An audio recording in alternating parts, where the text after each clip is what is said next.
Hello, everyone. Thank you for attending my presentation. As Professor said, I'm going to talk about a different way to integrate waste management progressive reclamation into the style energy stochastic optimization framework.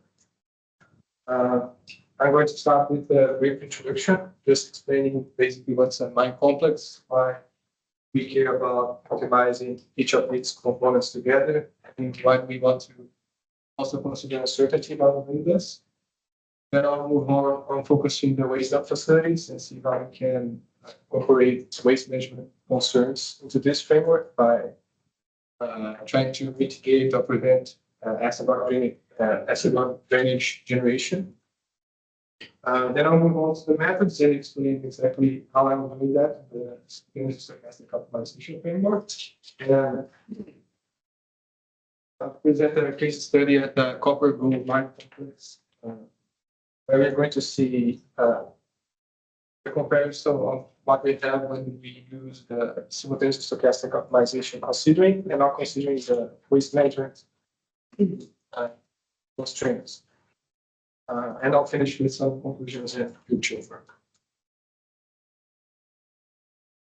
So, as many of you may know, a mine complex is simply a mineral value chain where materials flow from the sources to different destinations and processing plants, waste dumps, refineries, stockpiles, until we can sell it as products to the market and customers. And what we are intending to do with the simultaneous stochastic optimization framework is to optimize all of these different components together with the intent of capitalizing over the synergies that we can find between them. And we are also trying to make the best possible decisions we can, given the uncertainty we have about the relevant information. So this uncertainty can be in terms of processing plant responses, equipment uncertainty, geological uncertainty, price uncertainty. In this work, we are going to focus on geological uncertainty, more specifically on the waste dump facilities, and see how we can incorporate waste management considerations in the market.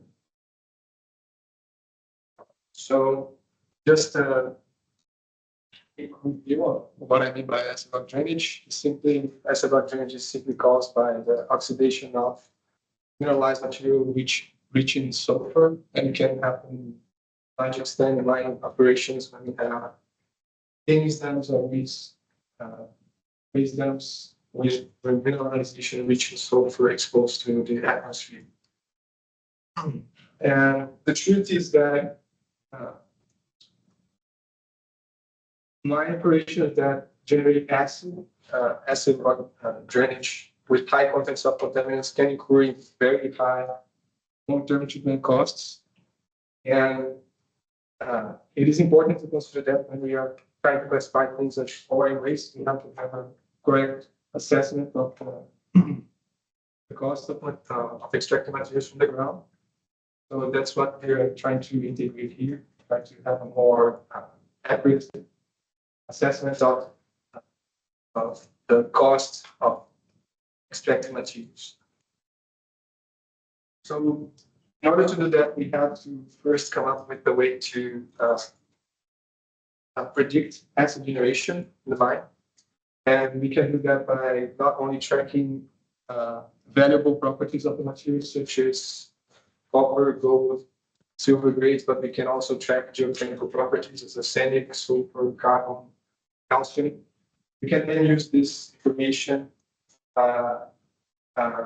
with some prediction methods. It's common to use static tests or kinetic tests in the industry to try to predict if a material is potentially acid generating or no acid generating. So basically, once we have the geochemical properties, we can calculate neutralization potentials, potential, acid potential, based on the ratio between them. So dividing the neutralization potential by the acid potential, we can find the neutralization potential ratio. And we can agree in a certain threshold that we say, okay, material above this threshold is classified as non-acid generating material, and below it's potentially acid generating material. And once we have this information, we want to integrate this with the mine plan. In our case, trying to mitigate and prevent reservoir drainage using encapsulation. And what exactly is encapsulation? It's simply a way to dispose potentially acid-generating waste in a waste dump so that we minimize the exposure of it to oxygen and water, which are basically the reagents that we need for that. And we do that by first with a base layer of no acid generating or alkaline waste rock, a wide cycle encapsulation of no acid generating material, and a cover of compacted no acid generating rock or alkaline waste rock that will serve as the sealing layer for the waste dump. And we also add a vegetated rainfall sharing cover so we can relieve the excess of water in the wet seasons. In this work, encapsulation was integrated in the mine plan in a progressive way, and what I mean by that is that we're trying to encapsulate all the potentially acid-generating material that's used in a certain year with the non-acid-generating material. And by doing that, we are trying to allow for progressive reclamations. As we can do this encapsulation, we can place the vegetative cover. Basically, you're gonna be part of the reclamation process.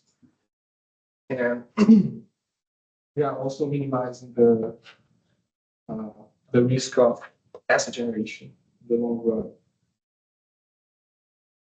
So what are the main advantages and disadvantages? The first thing is we're working more with prevention instead of mitigation.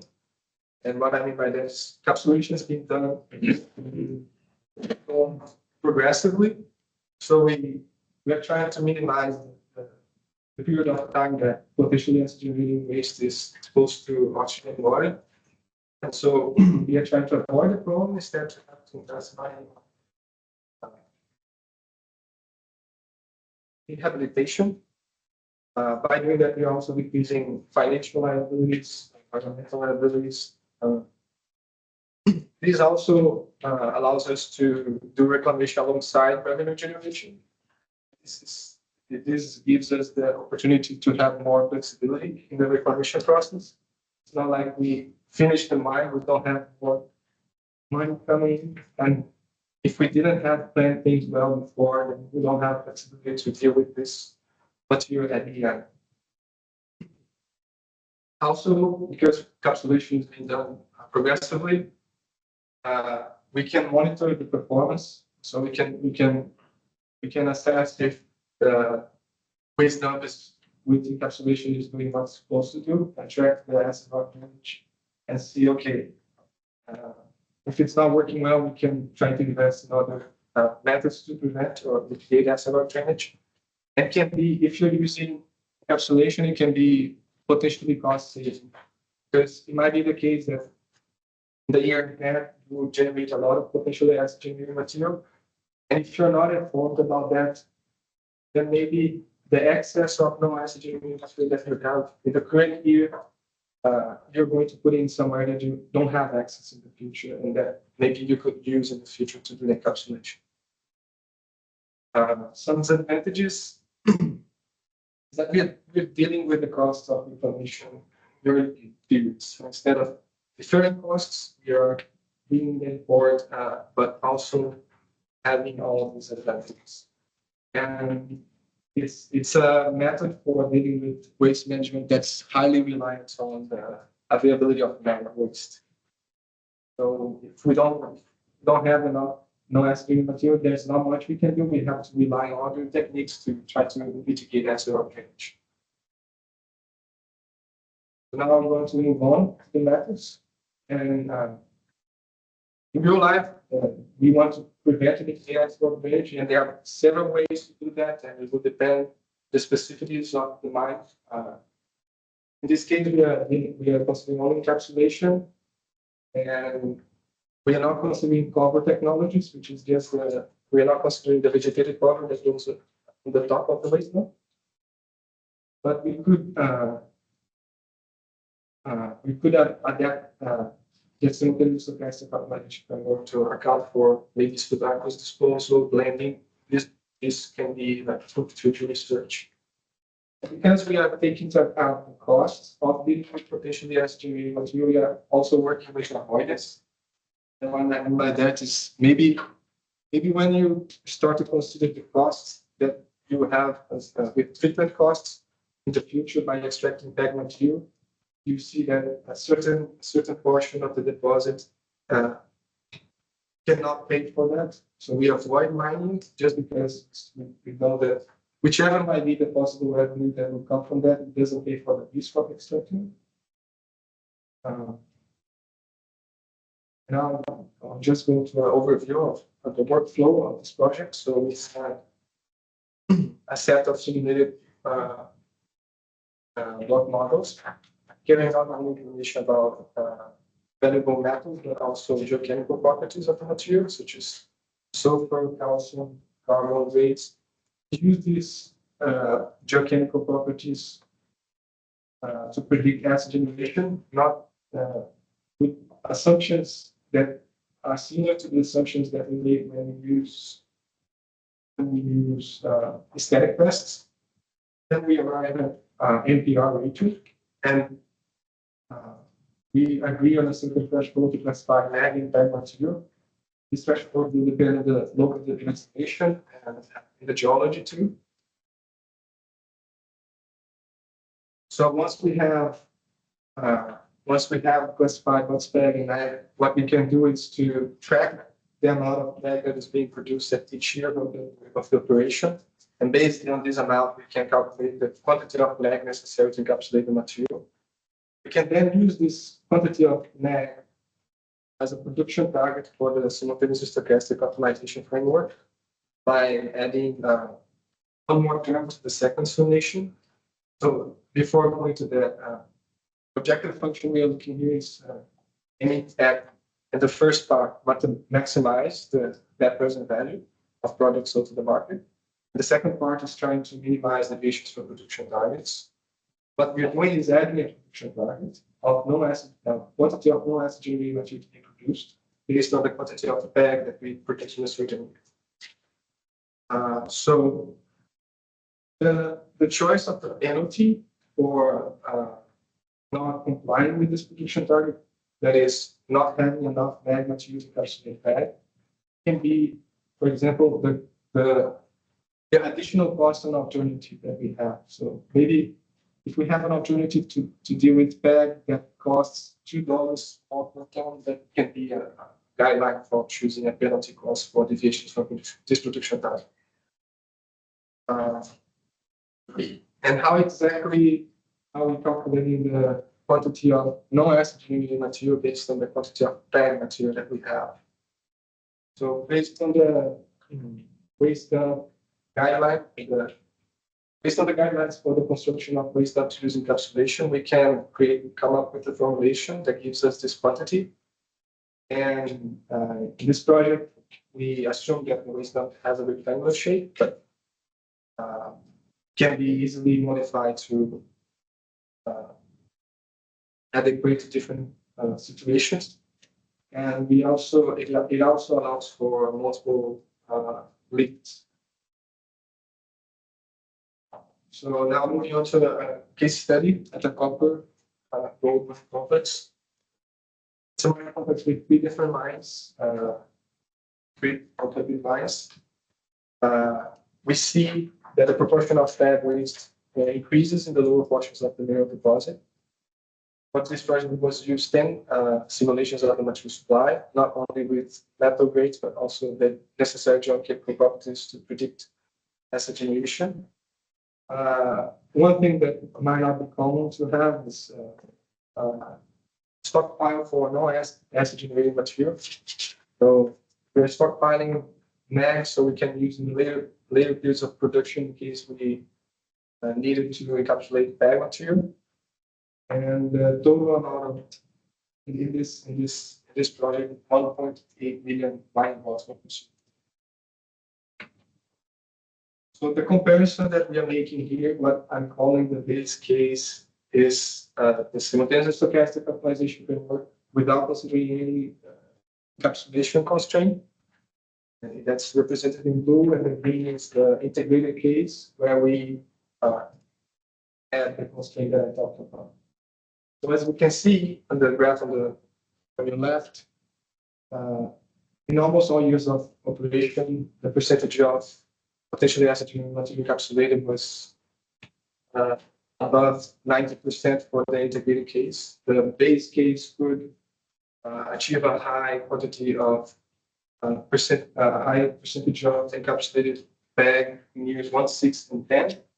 This is because, as I said, encapsulation is highly reliant on the distribution of the bag. So it might happen that in some years you produce bag and have enough bag, but if you don't plan things ahead, you end up most years of operations without most years of operation without having enough bag to encapsulate bag. And even in years where we see that the P10 for the integrated case is lower than 50%, for example, in the second year, in the graph on the left, you see that the absolute value of bag not encapsulated in that year is actually small. Because the optimizer is trying to minimize the quantity of bag extracted in years that it cannot handle it.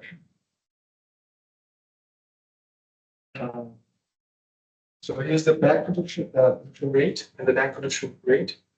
What is interesting to observe here is that in years that we have similar quantities of bag material, we have way more bag material being produced. And of course, this is because of the encapsulation constraint. In year 8, we see that the optimizer managed to find a way to really decrease the quantity of bag produced, maybe by avoiding the extraction. This is the cumulative bag production. We see that in general, we extract more egg material, 31% more when we compare a base case and the integrated case, and the cumulative bag has a decrease for the integrated case of 7%. So here is just the mining rate and the processing facility throughput. You see that in the eighth year of operation, the integrated case decrease in the mine capacity, but it doesn't affect the processing plant facility. And the processing facility throughput, it still has a higher tonnage of material being sent to the processing plant, the 8th year. About the copper and the gold production, there are not major changes. The behavior that we see in the integrated case and the base case are all the same, even after integrating the encapsulation constraint. And this is reflected in the NPV that we see for both cases. So as we see in the cumulative discounted cash flow chart on the right, the differences that we observe when we compare the base case and integrated case is less than, I didn't put the number here, but it's less than 1.5%. So it's about the same final NPV, but in the base case, we will have to deal with the potentially acetylene material that we are dealing in the integrated case. So this is just a comparison of the production schedule that we observe for the base case and integrated case. Basically, it just goes to show that integrating this in the optimization, we make different decisions. And the optimizer is always, because of the nature of the constraint that was put, optimizer is trying to manage the extraction of bag, so it always has enough bag to encapsulate it. Now, with some conclusions in future work, we see that in this project we developed a way to integrate waste management and aggressive information into the simultaneous aggressive optimization framework. This method is highly reliant on the availability of lag and the spatial distribution that it has. So probably in a specific case study, it has to be considered other methods to deal with potentially acid-generating material. And a high percentage of material was encapsulated without any significant impact on the net present value in this case. Some future work would be integrating the vegetative cover that I talked about. When building the waste dump, we need the vegetative cover to deal with the wet seasons to absorb the excess of water. So we would integrate this vegetative cover. Optimize the haulage costs. So also consider the transportation costs and include that in the optimization. And because it's highly reliant on spatial distribution, because encapsulation is highly reliant on the spatial distribution of lag and crag, it will also be interesting to see the effect of considering other simulation methods that consider more connectivity, for example, high order statistics. That's